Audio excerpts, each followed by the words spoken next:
will happen is that you'll start to see a ding on your credit report. Okay. And that ding on your credit report, you'll be like, well, why did they pull my personal credit? They almost look at you as a resource of support for the business. So since the business doesn't have any history, they'll go ahead and pull your personal credit report off of the three majors, the Experian, Equifax, and TransUnion. So for some of you, that will probably irritate you.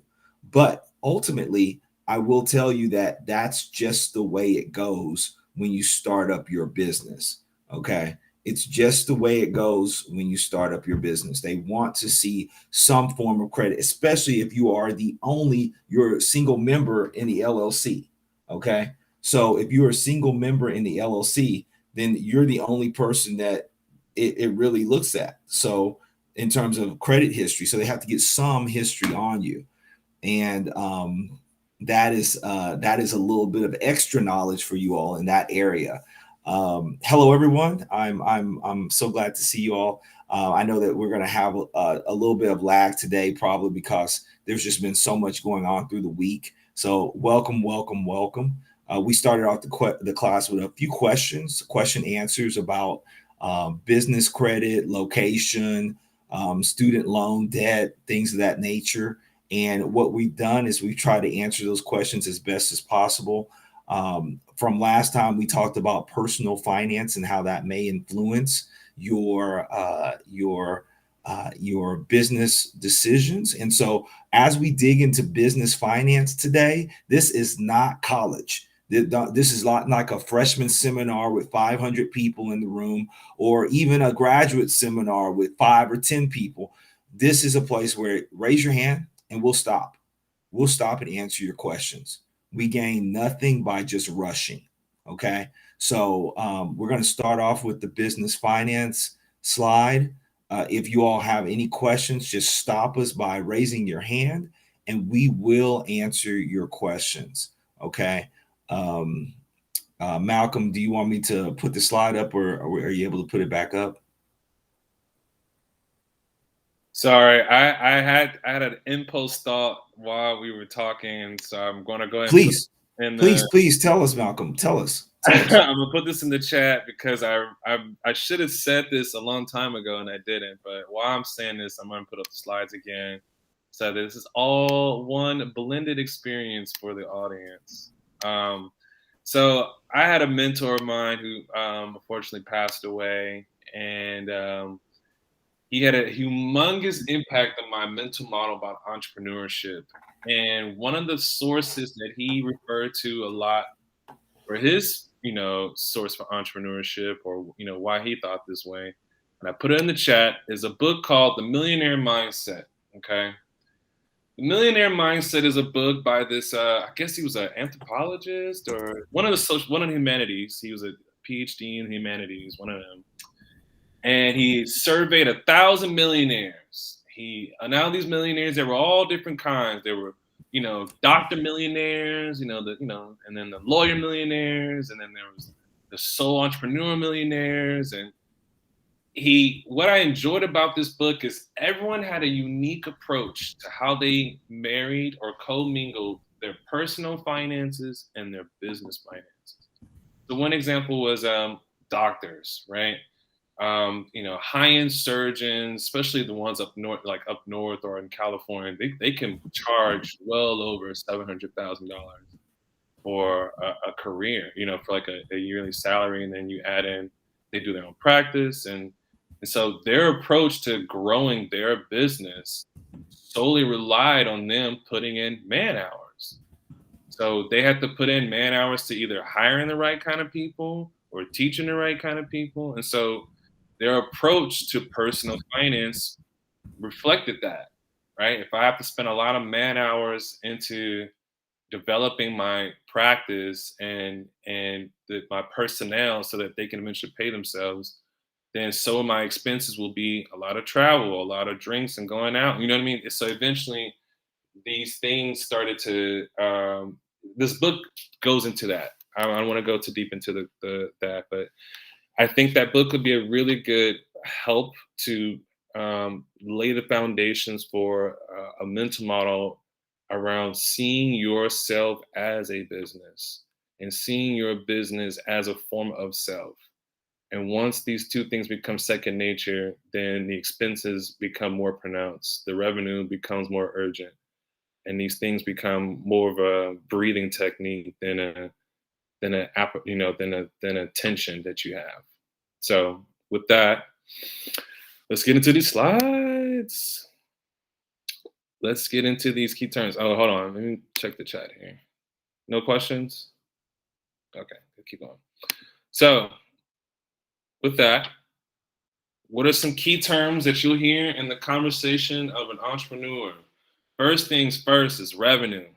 That is the income generated through a business primary operations. You'll often hear terms like top line, gross sales, things of that. This is another term I'm missing here, but gross sales, revenue, all these terms refer to the concept of when the business is active. What are some of the operations that bring in funds? Next term you're going to hear is going to be cost of goods. First of all, I'm going to be going through these terms, assuming that y'all never heard these terms. I'm going to stop here. Has anyone not heard these terms? I don't want to talk down to y'all. I want to get to what y'all care about.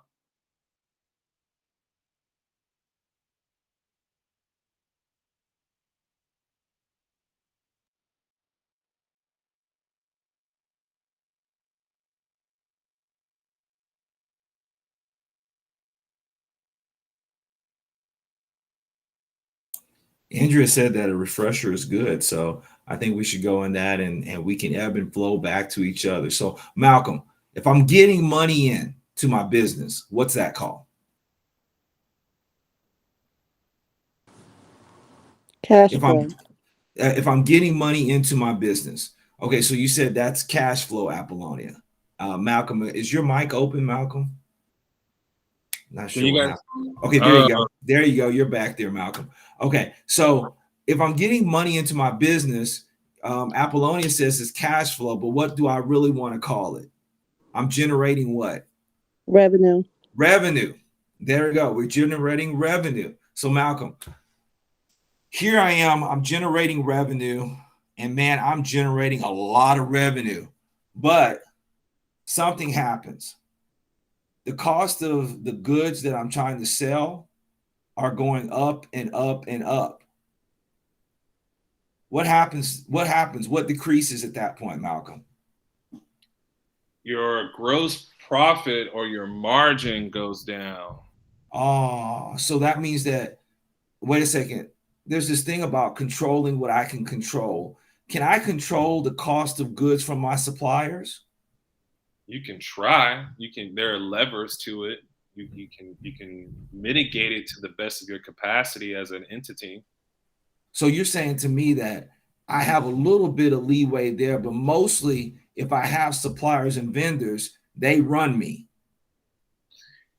It's really going to boil down to each industry and the current dynamics. So if you are in a space where you're like let's say, for example, you're a company like Apple, where you established a high brand.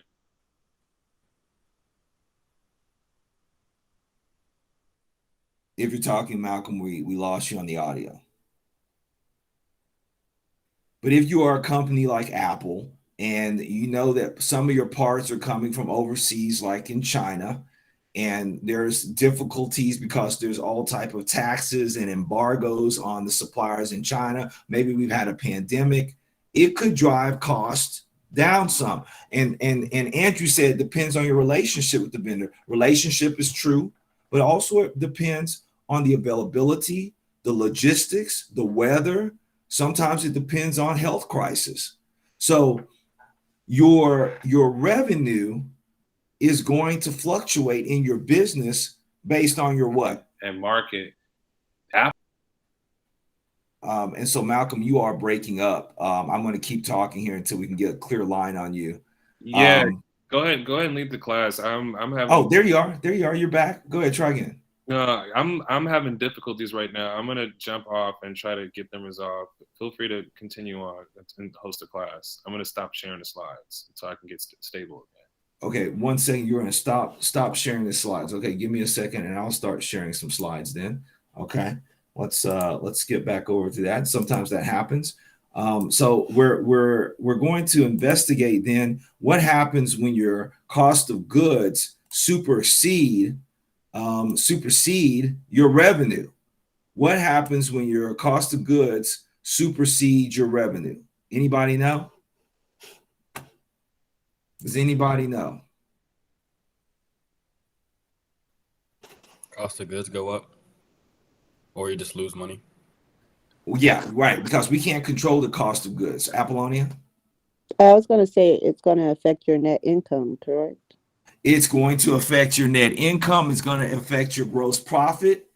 All of these things are affected if a loss. Michelle, you're right, a loss, right? So we don't want it to be a loss. But what happens is sometimes, no matter how much volume we're selling, if our suppliers are charging us so much money because they're being charged so much money for their raw materials to produce things, then that's going to come back to us.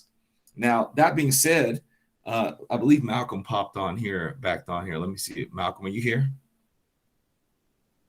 Okay. That being said, we come into this idea of loss. So is loss guaranteed in a business? Will every business have a loss? Yes, definitely. Okay, Apollonia says yes. Does everybody agree with Apollonia? Yeah. Yes. Okay, so here's the question. Here's the question. If you came into the business, you've been working for, let's say, a year, and you've been saving up your money, and you came into a business and you had saved up $5,000, okay? And you're starting a brand business where you're maybe gonna go out and create some type of market appetite for people in terms of like selling them ices in the summertime. Well, you have to get the little cups because the cups are what people are known for. You get the little ice where you chop the ice, blend it up, you get your little flavors, and after you bought all your material, your cost of goods, you still have $2,000 left over. Are you in a loss at that point? Not necessarily. Not necessarily. So you don't always have a loss in business.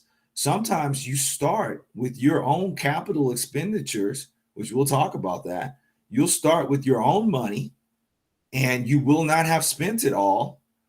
Now, recouping that money for you to recoup your personal investment, your cost of doing business, those have different names. But on this slide right here at the basic level, not every business will suffer a loss. Not every business will suffer a loss. Apollonia? Wouldn't you classify like shortage and like theft as a loss as well? Yes, ma'am. I will say that, and so the term that Apollonia used was shortage, which is synonymous with loss and theft. And depending on what industry you're in, you often hear that in the retail sector. They'll say we had a shortage. Yes, that could definitely be a loss. So under your risk management, you definitely could see that happening. That being said, are there any terms on here that are still kind of foggy to you all? Any terms that are kind of foggy? So which term is the most important term on here? Cash flow. I see Apollonia just likes to start there.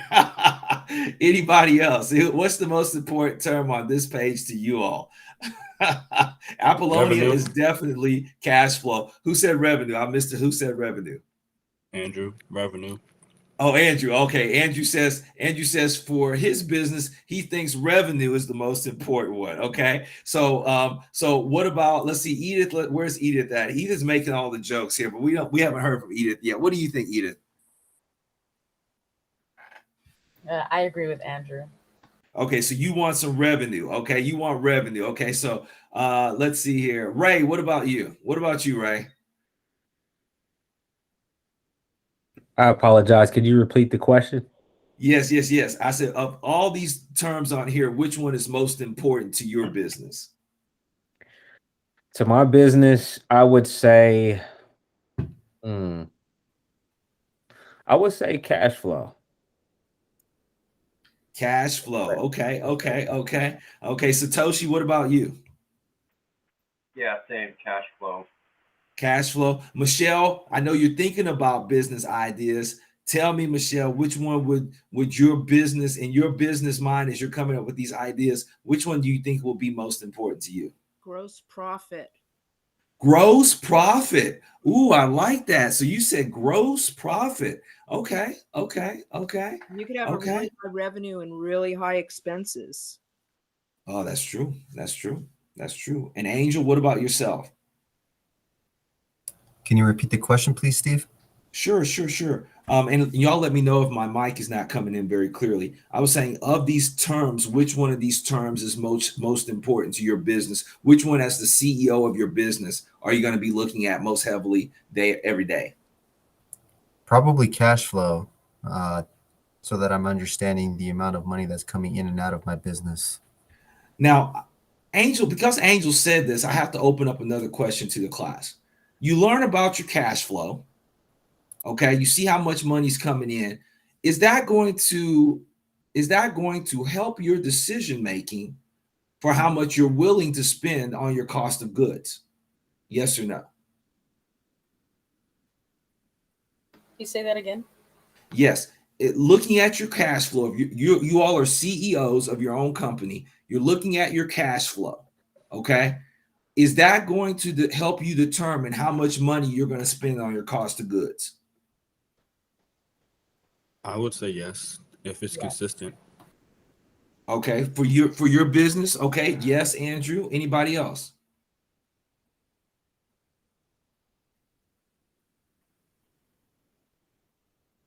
Y'all can open up your mic. You can talk. Open up your mic. Raise a hand so I can call on you.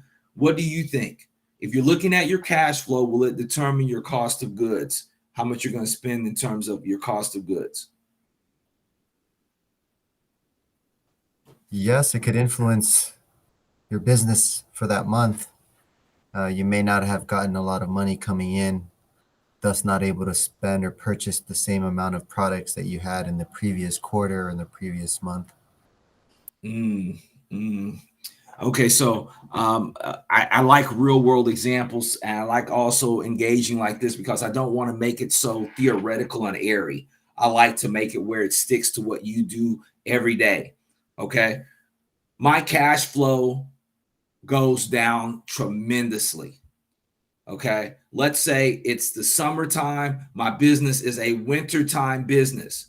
My cash flow goes down tremendously. My cost of goods stayed the same. How am I going to mediate that as a business owner?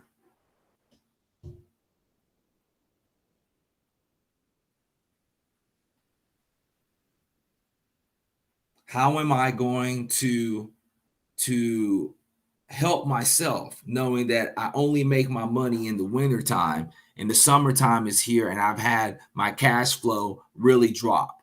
What am I going to do? My cost of goods stayed the same. What am I going to do, Apollonia? I would say look for something to sell off season. Okay, so you're saying change my product up or create a product that works in my off season.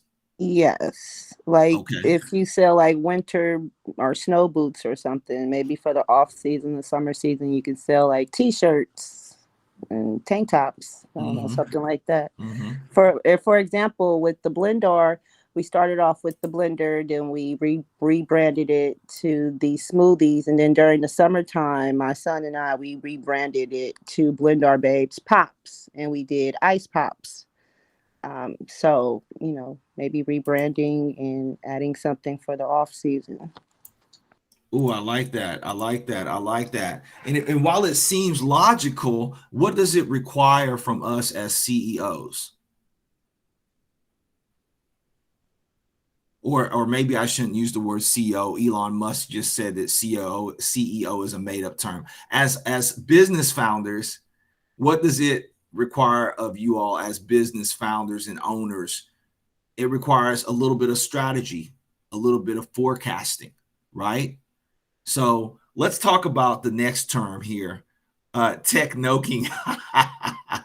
I like that. Andrew said, plan for an abundance of goods for the winter, but also plan for the off season. Okay, Angel, thank you very much. Okay, so here's some key terms that are super simplified. And I'll go ahead and bring Malcolm back. Malcolm, if you have a stable connection, come on back to us. I keep getting this warning sign, man, and I don't like getting perpetual warning signs. So I'm gonna let you keep going here. I hear you clearly now, and if it does happen to break down, just let us know, and I'll hear it, and I'll jump right in. Okay. Well, if we're moving on here, then these terms here, income, expenses, and income tax, what they really need to be in your mind are the activities that you as an equity owner, business founder, however you want to conceptualize yourself, these activities are paramount to a quality of life. Because once you understand the amount of income you're generating from each good delivered, each service rendered, and you have a way to track your expenses and keep track of and map them to each good and service, then the ability to pay income taxes and have a system in place to make sure that's taken care of will propagate itself in the right way, because then you will have the right professionals and infrastructure together to makes these activities work in unison. Before I move on, is there any questions about this particular slide and sort of the mental model that needs to be gained from this, which is a good income model and expenses model pays itself off in the form of income taxes that are trackable, traceable, and if done right, can be minimized depending on your business. All right, just moving on then. Steve. Okay, so okay.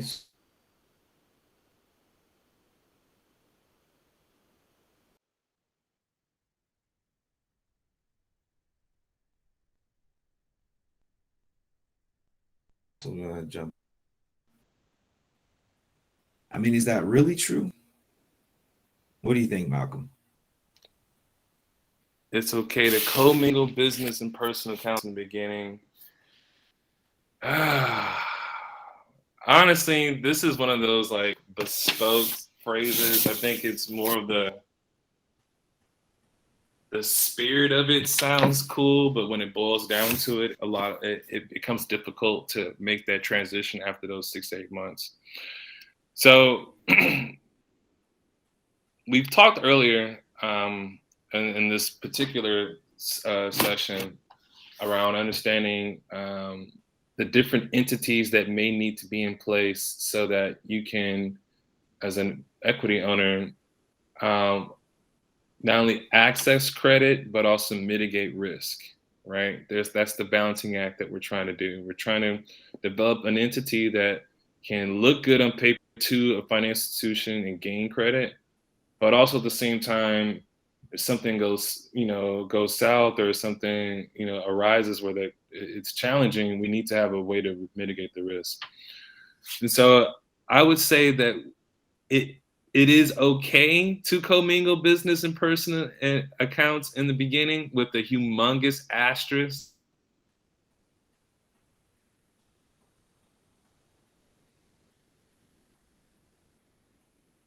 Okay, so we lost a little bit of sound there from Malcolm, but he was basically saying it's okay to commingle with an asterisk. And because we have so many technological advances that we'll talk about in just a second, you might get that from time to time. And so ultimately, we'll want to kind of see what happens long term. If I say the word accountant to you all, does that sound like somebody you want on your team? Accountant. Yes or no?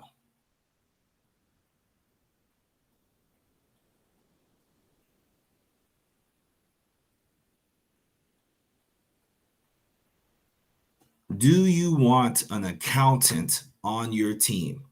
Well, when I say on your team, that doesn't mean that you pay them 60 to 80 to $120,000 to be with you forever, but you ultimately make sure that you pay them to take care of your finances. Now, is an accountant the same as a bookkeeper? Yes or no?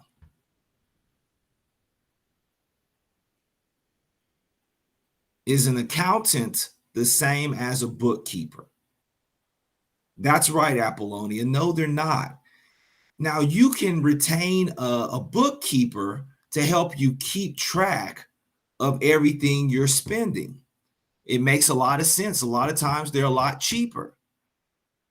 Okay. And so those type of things work to your advantage, but ultimately we're talking about being organized. So if you had to say that you had a strength today, is one of your strengths being organized? Yes or no?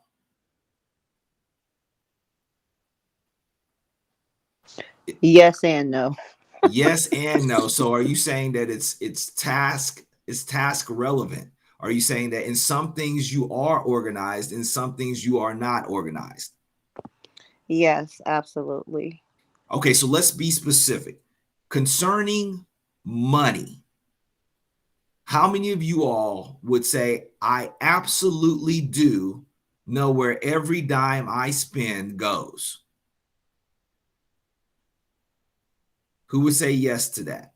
I know where every single dime I spend goes.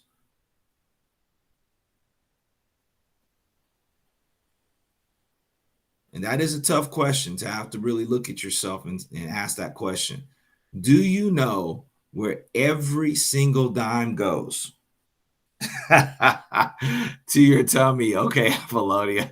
Andrew said, I do, but I'm not able to properly track it. And we're going to help with that as well, Andrew. Okay. All right. So this is the thing about the business budgeting that I'd want you to remember from this. I'd want you to remember that in business, you're not doing things for now as much as you're doing things for later. So when you have things that you're doing in terms of interacting with clients and customers, going out on a business lunch, maybe buying a new yoga mat, maybe spending some money trying to travel around and look at different locations, like Angel, maybe looking at factories or warehouses where he can stage his corporation. All of those are expenses, but you have to make sure that you keep track of them today for tomorrow. Okay. And when I say for tomorrow, tomorrow could be at the end of the fiscal year. So the government allows for you, the IRS allows for you to say when you have a fiscal year. Your fiscal year could begin January 1st and December 31st.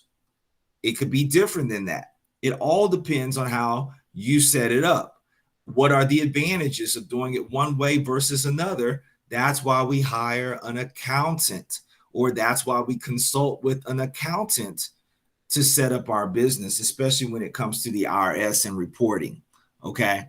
So a great accountant is like a great physician, just like a great attorney. You know what all three of them do? What do all three of these people do? They do the exact same thing. You wouldn't believe it, but they do. What do they help you do?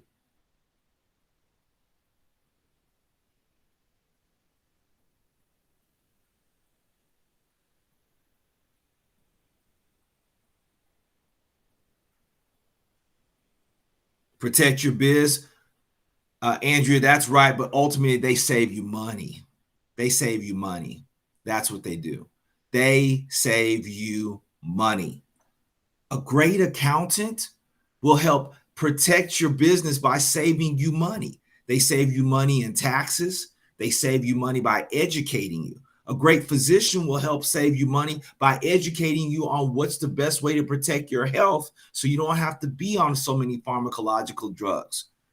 A great attorney will help protect you from risk by saying how you should set your business up, what things you should or should not do in terms of your policies and your procedures at work, who you should not hire, or forms used to hire people at your employ. All three of these work together to help save you money. And in an entrepreneur, the most important thing is saving. Okay, saving money. All right. So here's an example of budget versus actual analysis. Okay. So in the budget, okay, so this is a company A sells art and crafts to its customers. Okay. In the budget, okay, in the budget, we plan for our incomes, our total sales to be $100,000. Now, we plan for it to be $100,000. We planned that our materials would cost $60,000. Our labor would be $10,000. That's how much we're going to pay people to work for us. Our marketing cost, all those Facebook ads, Google ads, Yelp ads, could be actual billboard ads, magazine ads, newspaper ads. We're going to spend $5,000 on that. Some other costs, some miscellaneous costs. It could be fuel costs. It could be buying little things for someone you meet them out for lunch or for Starbucks or something. $5,000. We know that $10,000 is going to go to tax, so that our profit ends up being $20,000. That's what we speculate. Okay, so that's our speculation. I'm going to stop talking here. Did everybody understand what I meant by this is what my budget is?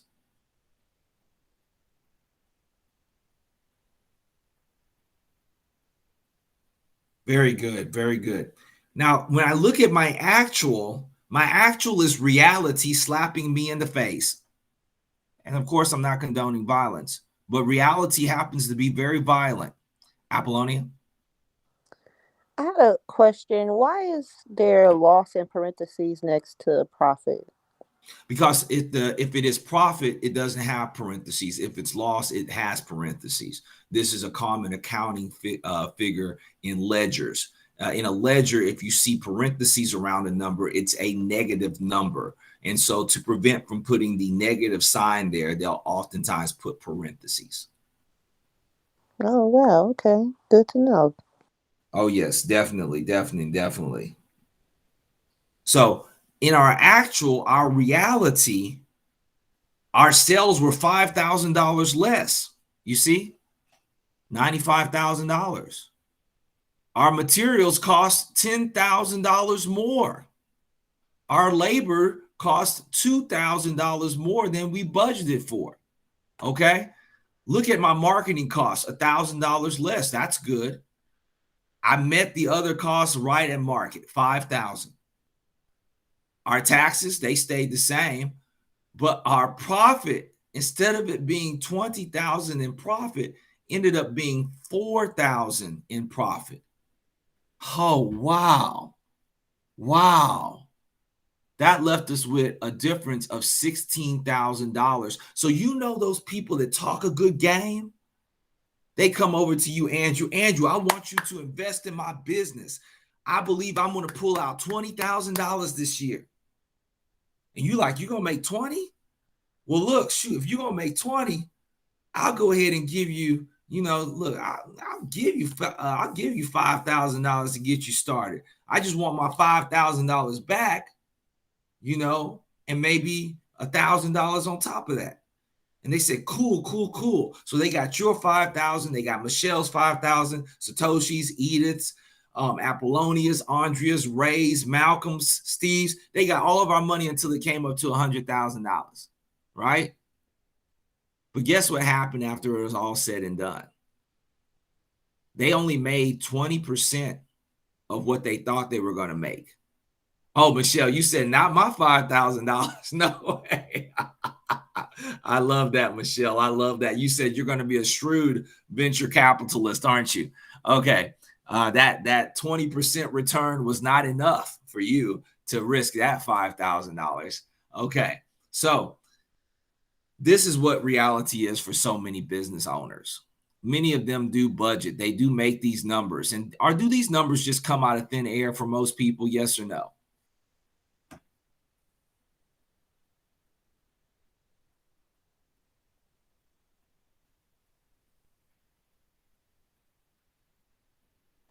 The budgeting numbers? Yes. I would say yes, somewhat. But if you budget well, you would budget a little bit over. Okay, so you're saying that if they budgeted well, then they would say that their cost of materials was higher than lower, that their cost of labor was higher than lower, that their marketing costs would be higher than lower, and that their other costs would be higher than lower. Is that what you're saying? Yes, always budget a little bit higher. Okay, so how do we find out those numbers? Because I know some people on the call may not know. How do you find these numbers out? You do what's called a market analysis, okay? A market analysis. Now, what does a market analysis do for you? A market analysis gives you the opportunity to determine how much does it cost business A to do what I'm doing, okay? How much does it cost business A to do what I'm doing? Does that make sense? So if I know what business A is doing, then I can look at my business and I say, well, if it costs business A 50,000, then maybe it's going to cost me 60 to 70,000 because I don't have the same vendors as they have. Now, either you ask, would that be the same as profit and losses?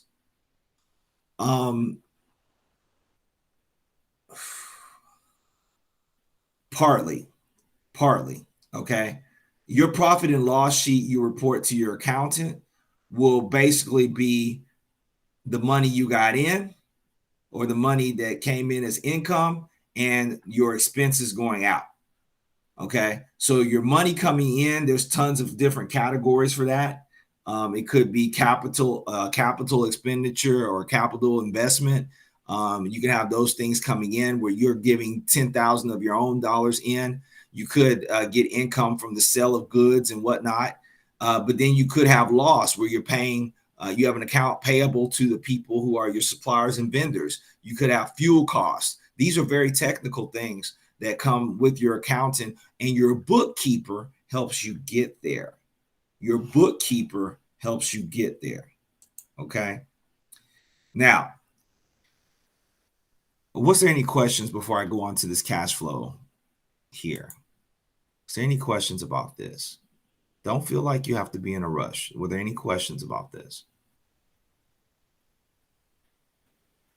Do you like the way that company A did their business?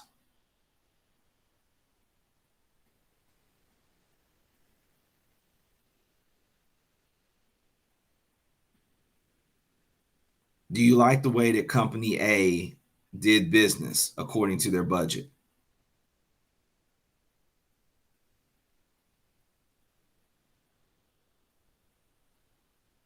Okay. So let's take a look at some things here then in the cash flow area. Okay. And a lot of people here like some cash flow. Okay. Oh, wait a second. Edith said 20% is pretty good. Hold on a second. So Edith said that making $4,000 in profit is pretty good. Okay. So here's my challenge. Okay. here's my challenge. Let's just have a real talk, and feel free to raise your hand if you agree or disagree, or you have a comment. Michelle said they're way off target. When we're analyzing this business to see how well they did, the first thing I look at is for how much sales did they do. They were only $5,000 away from meeting their sale target. That's pretty good. They missed their sales target by 5%. That's negligible in my opinion. So let me ask Ray. Ray, if you had a team and your team was supposed to meet $100,000 in sale, you had a team of 2 people selling something inside of a retail sector, and y'all missed y'all's budgeted income by 5%. Would you be upset, Ray? If we missed our mark by 5%, I would be concerned. Yes, I would. But would I panic? No, I wouldn't. Okay. So if you missed it by 5%, you'd be concerned, but you wouldn't panic. Now, what numbers below, from the cost of materials, labor, marketing costs, which one of those numbers would concern you the most, right? Well, if I'm looking at, so the cost of materials, cost of labor, you said of cost of materials, cost of labor, and marketing costs? Which one of those 3 would concern you the most? Well, if the cost of labor, I mean, since the cost of materials is the most significant, I would definitely prioritize that as number 1. And like you said, depending on what you're selling, whether it be apparel or whether it be blendars or what have you, I would need to know what the environment is like. Now, if they're experiencing inflation in that particular country where I'm outsourcing to, then that will raise major concern, right? Because that's something that I really can't control. I might have to go to a different vendor or a different maybe country to source my materials. So, but cost of labor, let's say in Texas, they did a statewide mandate that the minimum wage go from maybe $10 an hour to $20 an hour. I would probably be more concerned with the cost of labor in that department, because not only do I have to pay, depending on if it's contract workers or if it's workers that what they call W-2 workers, where I got to pay their fringe benefits and all these other costs associated with housing, like in-house labor, then it depends. But right now, just for face value, I would say cost of materials. Okay. Well, I gotta tell you, with Edith's question, would a plus or minus range be added into the projections? For your budget, no. Now, remember, a lot of times in your business budget, you could have a range for yourself, but a lot of times you're presenting this to your executive team. As an entrepreneur just starting off, you might be the only one that sees this number. And so my thing is, I would love for you to consider being just like Apollonia said. Try being on the high side for your expenses, okay? Because if you're on the high side with your expenses, you can always come under. But if you underestimate your expenses, and of course, like Ray said, there's some things that you can't control. What government decides to do with changing minimum wage, what happens with your tax allotment, what happens with maybe a shortage of materials in another country due to the government seizing assets for their own use during wartime or something. Those things you can't control. But the things that you can control, for instance, like your marketing cost, you don't have to spend $5,000 on marketing. Okay, you might have to get out there and do some guerrilla marketing though, where you have to put your feet on the ground, knock on doors, stuff that people say, I would never do that. Well, you would never do that, but would you want to spend the $5,000 instead? If you don't have $5,000 to spend, think about it. That would be a little bit more challenging. Now, I want y'all to divide that $100,000 into a 12-month cycle. Divide that $100,000 into a 12-month cycle. Is this person making a great deal of money selling art and crafts to customers on average per month? No. Well, it depends on where they live, but let's say we all live in San Francisco, then that's a challenge, right? Because I look at their expenses also over a 12-month period. So if I took if I took the entire profit over a 12-month period, we said the entire profit was $20,000. How many of you all could live in San Francisco making $20,000 a year? Never. Anybody could? Is there anybody out there that could? Anybody on the call? Well, let's just then be practical. Let's be practical. Okay. Maybe if I lived in a van, right? If I lived in my van and I had like a van life situation going on. So if we're practical, does this person need to give up their day job? No, they need to keep it. And why, Apollonia?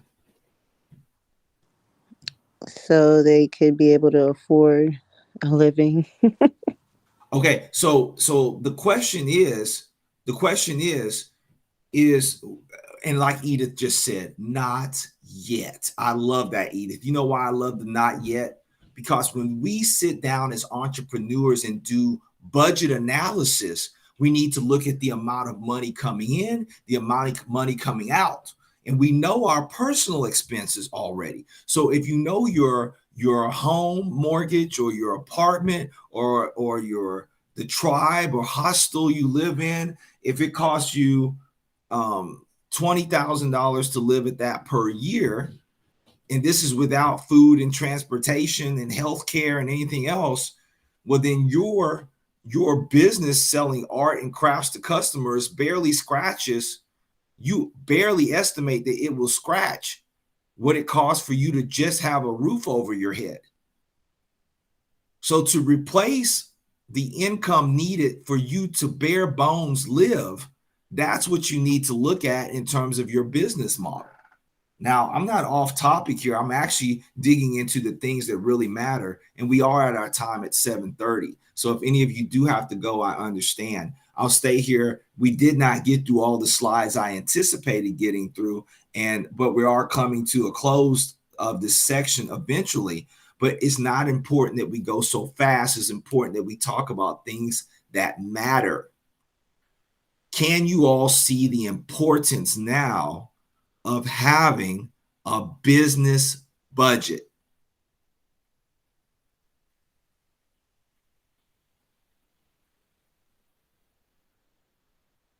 If you can't replace your income in the business that you are trying to do, what will happen?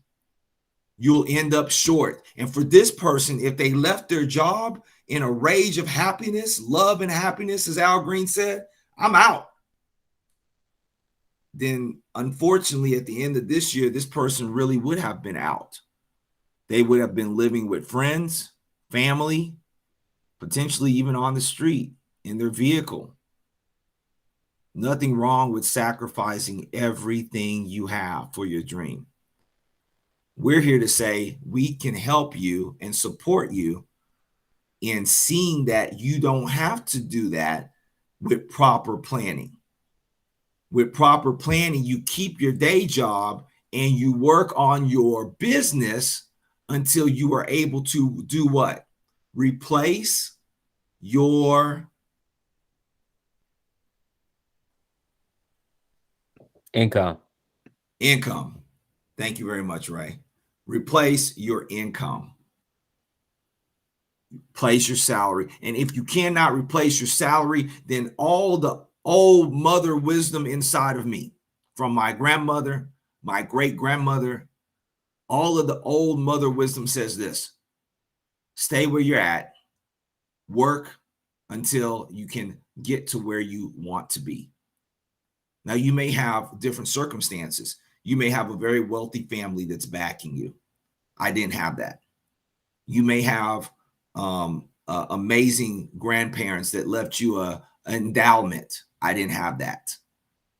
But if you struggle and your struggle is good, and you can see that your struggle with some patience and time will pay off, and you treat people right. I'm going to end with that. Treat people right. What does that have to do with me being an entrepreneur? Why would you bring that up in a class like this? We aren't here for any lessons in ethics and morality, and morality is not timeless. It's not timeless. So I'm not here for that. I'm here to expound your mind to consider that your relationships matter.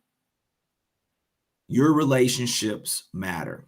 And I have too many stories of my own, but I'm going to share a relationship story I had with a gentleman today. He went through a business divorce. I'm helping a corporation through something similar to that right now. And in that business divorce, the people he was divorcing from are millionaires. They've had money their whole life. And they decided to part ways with this particular individual because they said, well, you built the program, but we don't need you anymore. And so here he is with the baby on the way. And what does he do? What does he do? He could have thrown up his hands and give everything away and say, I don't know what I'm going to do. He already has a small child, a wife. You know what he did? He said, guys, it doesn't have to be like this. He said, oh, yes, it does. They sent him a bill charging him for the space that he was using, charging him for the space for the next month, $3,000 to $4,000 that he didn't even have. Pretty much saying that instead of us paying you what we owe you, we're going to shortchange you 95%, and we're going to just kick you out. So a new baby coming on the way here in the next month, and he was disheartened. He really felt some type of way. But when he was a quarterback in high school, tall, good-looking kid, there was a young man, and he was going through it. He was getting bullied because he was gay, and the boys would pick on him. So this man, when he was in high school, he took up for him. He said, no, you're not going to bully my friend. He's a good person. There's nothing wrong with him. Y'all need to back up, leave him alone. And as the quarterback for the school, him stepping up and saying that, it made a difference for that young man. Do you know that that young man, all these years later, came and was the first investor for him to start his own business? Relationships matter. He didn't take up for that young man in high school because he expected money years later. He took up for that young man because it was the right thing to do. Because somewhere along the way, somebody told him that every human being has a right to live the way they want to live. When you engage with us, we don't engage with you as numbers. We don't engage with you because of the color of your skin.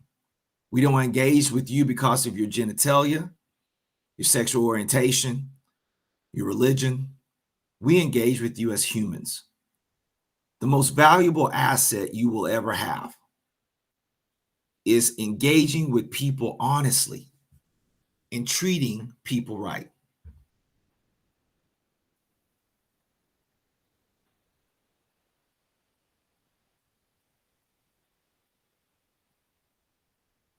I had to pause for a second because there's great strength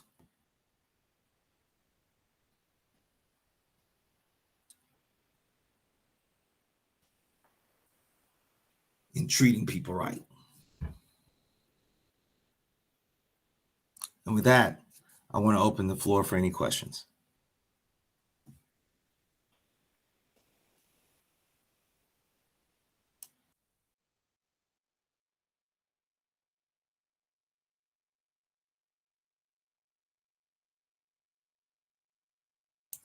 Go ahead, Satoshi. I had a few questions. regarding like grants and such. I remember Ray was like, you like you help write grant applications. But yeah, like I wanted to get more on like grants and stuff. Right now, I'm trying to acquire a jacket that's a bit more expensive than my previous one, and so I've been kind of like going through all my options, like personal loans from the bank. I just came back from it today. It looks like I'm kind of out of luck for that because I haven't held a job. 2021, and it required like a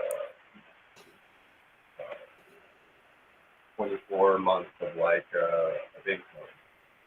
So I've been just kind of like looking for how to actually go about getting grants. Okay, so a grant is not impossible, but I would like to try to steer you towards towards maybe some crowdfunding, okay, or opening a crowdsourcing type of account where they can hear your story and they can see what you're doing and allow individuals to donate towards your cause.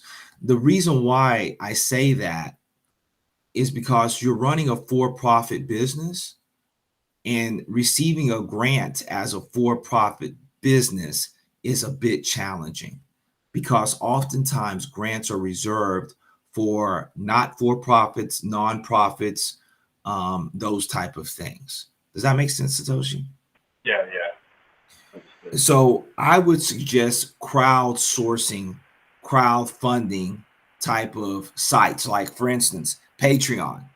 Patreon might be a great place to go if you have a story behind your craft and you want to tell that story. It's a great place to go to kind of whet the appetite of the audience and let them know what some of the great things that you're working on. Okay. Ray, am I missing a site that he should probably get plugged into, in your opinion? I don't know if Indiegogo is one, or GoFundMe would be another opportunity. Now, I know Patreon, just like you said, if you start to develop a buzz or a following, and in that case, when you're trying to, garner the attention of like a special niche audience, then you want to make sure that you're out there on social media, you're very visible, and folks buy into your mission and your vision that you have for your company. And I can see you easily doing that, Satoshi, especially with your niche market. I know a ton of folks that love anime. If you're looking to get into nonprofit, now remember, usually who gets grants, and this is just generally speaking, this is never absolute, this is not a blanket statement.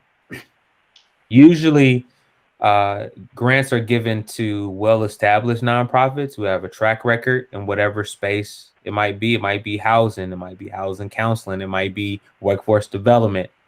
Like Angel works in workforce development. I would say align yourself if you wanted to take what you're doing and allow maybe kids from underserved neighborhoods to develop that same skill and maybe do the same thing that you're doing. If you wanted to do that, I would say partner with an agency who's well established, is a staple in that particular community, and you'll just be a sub on that, be a sub on the grant, and start out that way. And then, in essence, their shine is your shine, and you shine together. And then as you start to build your own track record, then you can independently apply. But they have, you said they have grants as well. Oh, okay. Rent Center. Oh, okay. Yeah. So Apollonia is dropping some gems in the chat too. So I see Collective Impact. These are micro grants. Okay, so a micro grants often don't exist in the U.S., but there are times where you can get some. And Apollonia has been doing the research, so we can all give Apollonia that digital hand clap at this point, because that is That's some good research. Thank you so much, Apollonia. Yes, thank you indeed. so much. Thank you. Thank you. This is going to be yeah. good for everybody. Everybody, when people come in to look at this later on, they'll be able to see this, and we really appreciate that, Apollonia. Oh, you're welcome. Yeah, I know how to sniff out the free money for sure. Come on now. Come on. It's just what the doctor ordered. Just what the doctor ordered. Did anyone else have any questions today about anything?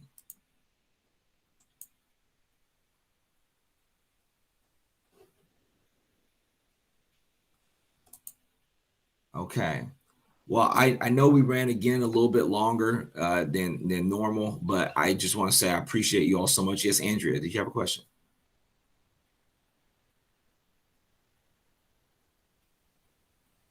Andrea? Oh, there you go. Thank you. Okay, but again, thank you all so much for your time. When we come back next time, we'll dig a little bit more into cash flow, and we'll talk about specifically cash flow analysis, tools to manage income and expenses. These are digital tools to do that for you. I know Andrew was like, I'm good at keeping track of my money, but not exactly every single place it goes. Some of this software will help you get there. We'll talk about pricing, and we'll end off this section with pricing. Pricing is one of the most important things that you'll have in dealing with your business finances. Andrea asked, is this budget example a P&L?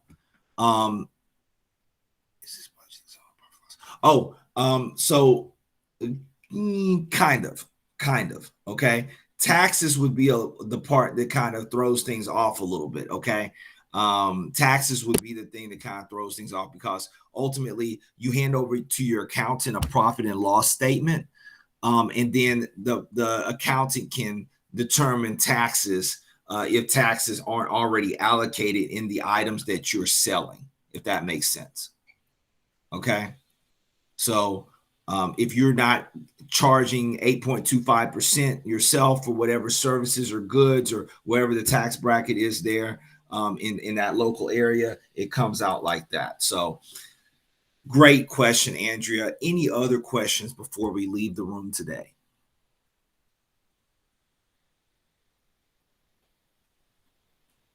Well, you all were absolutely amazing. Thank you for staying on so long. And we'll be here on Monday. Everything hopefully technologically working out to rejoin you all again.